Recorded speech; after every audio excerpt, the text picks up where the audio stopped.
الصالحین، یا اللہ کوئی نیک بچہ دے، یا اللہ کوئی نیک بچہ دے۔ کچھ تقریباً 84 سال کی عمر میں اللہ تعالیٰ نے حضرت ہاجرہ سے بیٹا دیا، سارہ کی بجائے ہاجرہ سے بیٹا دیا۔ حضرت اللہ کی حکمت تھی، اللہ بھی یہی چاہ رہے تھے، تو حضرت سارہ کو بڑی تکلیف ہونے لگی، کہنے کہ اس بچے کو مجھ سے دور کرو، اس بچے کو مجھ سے دور کرو، میں دیکھ نہیں سکتا۔ تو جبریل آئے کہ اللہ تعالیٰ بھی فرما رہے ہیں کہ اسے یہاں سے دور کرو، کہ کہاں لے جاؤں؟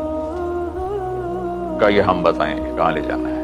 تو جبریل انسانی شکل میں اونٹ پہ سوار ہو کر تشریف لائے، اور پیچھے حضرت ابراہیم علیہ السلام اپنی اونٹنی پر، بچہ بیگم، اور آگے جبریل رہبر کے طور پر۔